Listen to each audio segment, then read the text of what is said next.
नमस्कार दोस्तों, स्वागत है आप सभी लोगों का एक बार फिर से आप पे अपने चैनल उत्तराखंड ज्ञान कुंभ पर। तो आज यहाँ पर एग्रीकल्चर कृषि विज्ञान के कुछ महत्वपूर्ण प्रश्नों को लिया गया है, तो जो आपके एग्जाम में आपके लिए काफ़ी मददगार साबित होंगे। तो आप चाहते हैं कि इस तरह के वीडियो यहाँ पर डेली अपलोड होते रहें, तो इसके लिए आप सभी लोगों को सपोर्ट करना होगा। और सपोर्ट करने के लिए आपको सिर्फ इतना करना होगा कि वीडियो को आपको लाइक करना होगा और वीडियो को जितना ज़्यादा हो सके अपने दोस्तों के साथ अपने व्हाट्सएप ग्रुप में और अपने फेसबुक में ज़रूर शेयर करें। इससे हमें सपोर्ट करोगे तो आपको ये वीडियो ऐसे लगातार हर रोज़ मिलते रहेंगे। तो आप जो है सपोर्ट करना ना भूलें। तो आइए शुरू करते हैं आज का आपका जो पहला प्रश्न। तो आज का आपका जो पहला प्रश्न है वह है, बंची टॉप बीमारी किस फसल से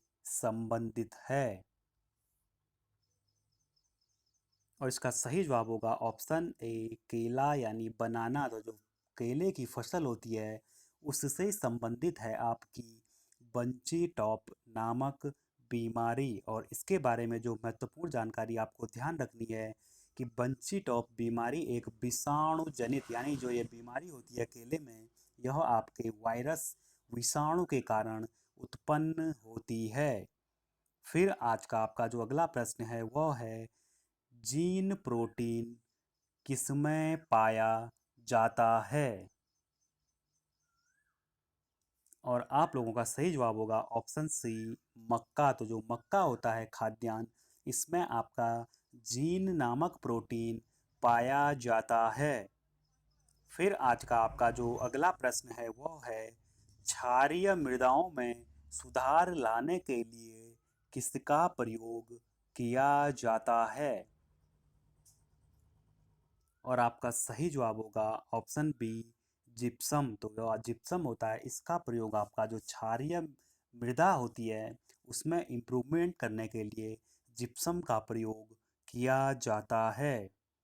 फिर आज का आपका जो अगला प्रश्न है वह है, नाबार्ड की स्थापना कब की गई? और इसका सही जवाब होगा ऑप्शन सी, 1982 यानी 1982 ईस्वी में आपके नाबार्ड की स्थापना की गई। और इसके बारे में कुछ महत्वपूर्ण जानकारी जो आपको ध्यान रखनी है। तो सबसे पहले नाबार्ड की फुल फॉर्म, तो इसकी फुल फॉर्म होती है national bank for agriculture and rural development. और इसकी स्थापना 12 जुलाई 1982 में की गई। और जो नाबार्ड है इसका मुख्यालय आपका मुंबई में स्थित है। फिर आज का आपका जो अगला प्रश्न है वह है, फेलेरिस माइनर किस फसल का खरपतवार है?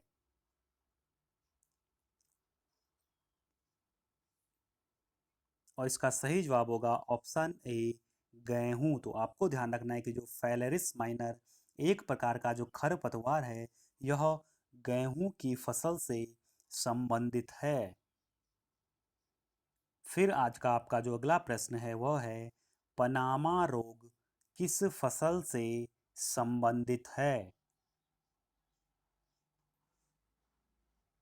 और आपका सही जवाब होगा ऑप्शन डी, केला। तो जो पनामा रोग है वह आपका केले की फसल से संबंधित है। तो आप लोग चाहते हैं कि इस तरह के वीडियो आपको हर रोज़ मिलें, तो उसके लिए आप वीडियो को जल्दी से लाइक कर दें और वीडियो को जितने ज़्यादा हो सके अपने व्हाट्सएप ग्रुप में अपने दोस्तों के साथ और अपने फेसबुक में ज़रूर शेयर करें और हमें सपोर्ट करें। फिर आज का आपका जो अगला प्रश्न है वो है, हल्दी पौधे के किस भाग से प्राप्त होती है? और इसका सही जवाब ऑप्शन बी, तना। तो आपको ध्यान रखना है कि जो हल्दी होती है यह हमें पौधे के तने से प्राप्त होती है। फिर आज का आपका जो अगला प्रश्न है वो है, क्यूरिंग शब्द किस फसल से संबंधित है? और इसका सही जवाब है ऑप्शन ए, तंबाकू। तो आपको ध्यान रखना है कि जो तंबाकू की फसल है इसी फसल से संबंधित है आपका क्यूरिंग शब्द। फिर आज का आपका जो अगला प्रश्न है वह है, विश्व का कौन सा देश फलों के उत्पादन में प्रथम स्थान पर है?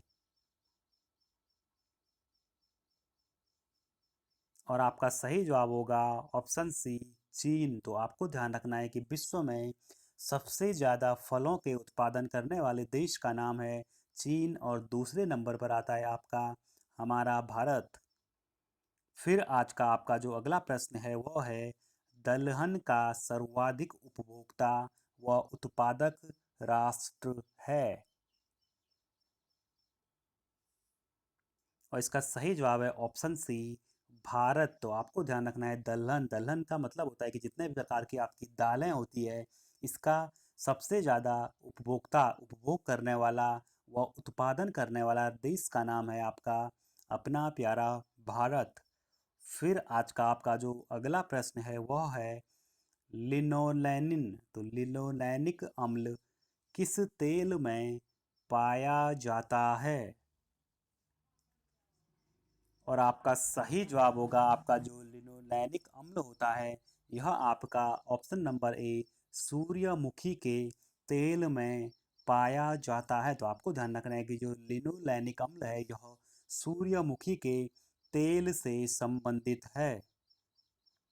फिर आज का आपका जो अगला प्रश्न है वह है, फलों में अधिकतर कौन सी शर्करा पाई जाती है? और इसका सही जवाब होगा ऑप्शन सी, फ्रक्टोज। तो जितने भी आपके फल होते हैं, मीठे फल, उनमें आपकी मुख्यतः आपकी जो शर्करा पाई जाती है उसका नाम है आपका फ्रक्टोज।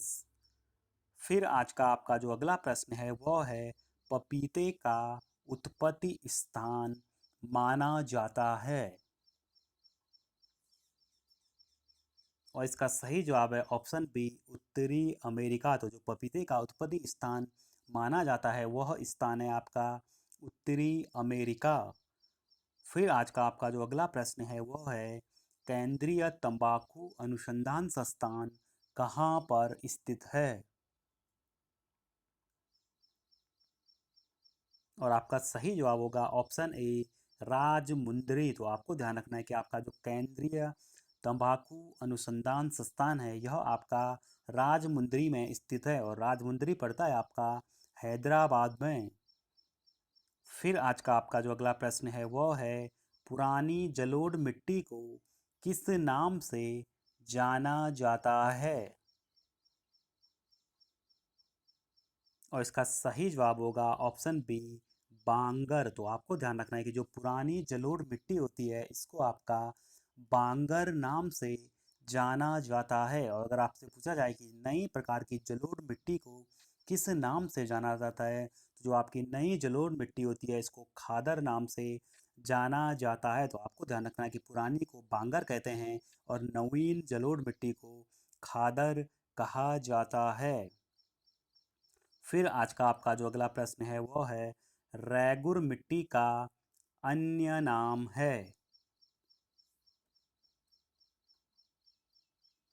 और आपका जो सही जवाब होगा वो होगा ऑप्शन सी, काली मिट्टी। तो जो ब्लैक सॉइल होती है इसी को आपका रैगुर मिट्टी कहा जाता है। तो आप सभी लोगों को वीडियो पसंद आए तो वीडियो को लाइक करें, और वीडियो को ज़्यादा से ज़्यादा दोस्तों के साथ शेयर करके वीडियो को जो है सपोर्ट करें। फिर आज का आपका जो अगला प्रश्न है वो है, ओलेरी कल्चर का संबंध है? और आपका सही जवाब होगा ऑप्शन ए, सब्जी उत्पादन से। तो ओलेरी कल्चर है, इसको कहा जाता है सब्जी उत्पादन की जो आपकी विज्ञान की शाखा होती है, इसको आपका ओलेरी कल्चर नाम से जाना जाता है। फिर आज का आपका जो अगला प्रश्न है वो है, तंबाकू में कौन सा रसायन पाया जाता है? और आपका सही जवाब होगा ऑप्शन सी, निकोटिन। तो आपको ध्यान रखना है कि जो तंबाकू होता है इसमें आपका निकोटिन नामक केमिकल पाया जाता है। फिर अगला प्रश्न है आपका, हरित क्रांति का मुख्य उद्देश्य किसका उत्पादन बढ़ाना था? और इसका सही जवाब होगा ऑप्शन बी, खाद्यान्न। तो खाद्यान्न उत्पादन को बढ़ाने के लिए भारत में हरित क्रांति का जन्म हुआ। और अगर पूछा जाए कि भारत में हरित क्रांति का जन्मदाता किसे माना जाता है, तो आपके जो एम.एस. स्वामीनाथन है, इनको भारत में हरित क्रांति के पितामह के रूप में जाना जाता है। फिर आज का आपका जो अगला प्रश्न है, हरित क्रांति से किस फसल के उत्पादन पर सबसे ज्यादा प्रभाव पड़ा? और आप लोगों का सही जवाब होगा ऑप्शन ए, गेहूं। तो आपको ध्यान रखना है कि हरित क्रांति का जो सबसे अधिक प्रभाव पड़ा वह पड़ा गेहूं के उत्पादन पर। तो जो हरित क्रांति हुई उसके बाद से भारत में गेहूं का उत्पादन बहुत अधिक मात्रा में बढ़ गया।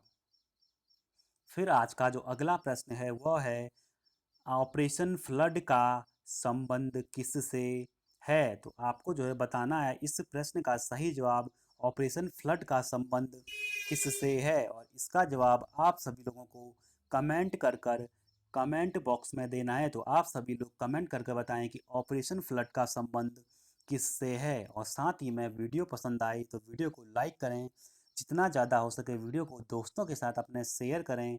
और अभी तक आपने अगर चैनल को सब्सक्राइब नहीं किया तो नीचे आपको जो सब्सक्राइब का बटन दिख रहा है इस पर क्लिक कर चैनल को सब्सक्राइब कर दें और बेल आइकन को दबाना ना भूलें। धन्यवाद।